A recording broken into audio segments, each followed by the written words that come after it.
की थी। नाम था अरीबा, एक मॉडर्न मुस्लिम लड़की जो अपने ही शहर के एक रेपुटेड कॉलेज में पढ़ती थी। स्टाइलिश कपड़े पहनना, सोशल मीडिया पे एक्टिव होना, हर चीज़ में परफेक्ट दिखने की कोशिश करना, लेकिन दिल के अंदर एक खालीपन था जो कभी बाहर ही नहीं आ पाता था। रोज़ सुबह कॉलेज जाना, दोस्तों के साथ टाइम स्पेंड करना, इंस्टाग्राम स्टोरीज़ लगाना और रात को देर तक नेटफ्लिक्स देखना। ज़िंदगी बस चल रही थी, लेकिन एक अजीब सा गिल्ट साथ चलता जा रहा था, जैसे कुछ मिसिंग हो। एक दिन उसने अपनी बेस्ट फ्रेंड हिबा को देखा, सिंपल ड्रेस, हिजाब में, मुस्कुराहट के साथ, और सबसे ख़ास चीज़ सुकून के साथ। अरीबा ने पूछा, हिबा, तुम्हें ये इतना पीस कैसे मिलता है? हिबा ने सिर्फ एक जवाब दिया, क्योंकि मैंने अपनी दोस्ती अल्लाह और अल्लाह की किताब से लगा ली है। अरीबा हिबा की बात सुनकर कांप गई। अरीबा कंफ्यूज्ड हो गई थी। एक तरफ दुनिया की चमक धमक, दूसरी तरफ दीन।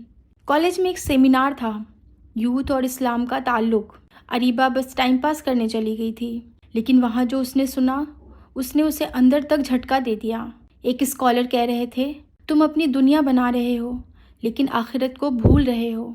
जब वक्त ख़त्म हो जाता है, सिर्फ आमाल साथ जाते हैं। उस रात अरीबा ने देर तक सोचा, मैं किस रास्ते पर हूँ?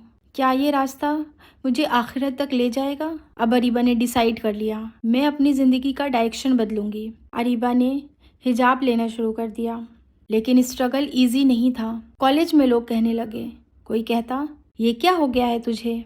कोई कहता, हिजाब सीरियसली? कोई कहता, ये सब ओल्ड स्कूल चीज़ें हैं। अरीबा के लिए सबसे मुश्किल उस वक्त हुआ जब उसके एक क्लोज़ फ्रेंड ने उसे कह दिया, तू बहुत बोरिंग हो गई है। अरीबा रो पड़ी, लेकिन उसने गिव अप नहीं किया।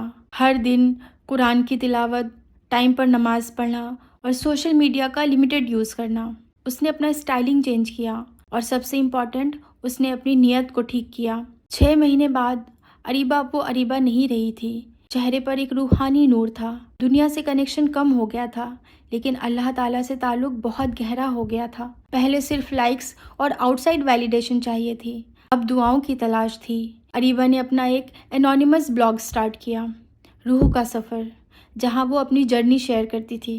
हज़ारों लड़कियों ने उस ब्लॉग से मोटिवेशन लिया। एक दिन एक लड़की ने कमेंट किया, बाजी, आपकी स्टोरी ने मेरी ज़िंदगी बदल दी। उस दिन अरीबा को बहुत खुशी हुई। अरीबा अब भी कॉलेज जाती है, पढ़ाई करती है, ड्रीम्स रखती है, लेकिन अब हर काम अल्लाह की रज़ा के साथ करती है। उसकी लाइफस्टाइल मॉडर्न है, लेकिन वैल्यूज़ कुरान से इंस्पायर्ड है। वो कहती है, मैं दुनिया में हूँ, लेकिन दुनिया मेरे अंदर नहीं है। उसका ये मैसेज सब के लिए है। अगर तुम अपने रब को पालो तो सब कुछ पा लेते हो, और अगर सब कुछ पा के भी रब को खो दो तो सब कुछ खो देते हो। तो क्या आप तैयार हैं अपना सफ़र शुरू करने के लिए? अरीबा जैसी लड़की हर मोहल्ले, हर शहर में होती है, शायद आप में भी हो। ज़रूरत सिर्फ एक फ़ैसले की है। दीन और दुनिया के दरमियान एक रास्ता है, और वो है अल्लाह ताला का रास्ता। जिस दिन हम कुरान को समझने लग जाएंगे, उस दिन हम खुद को समझने लग जाएंगे।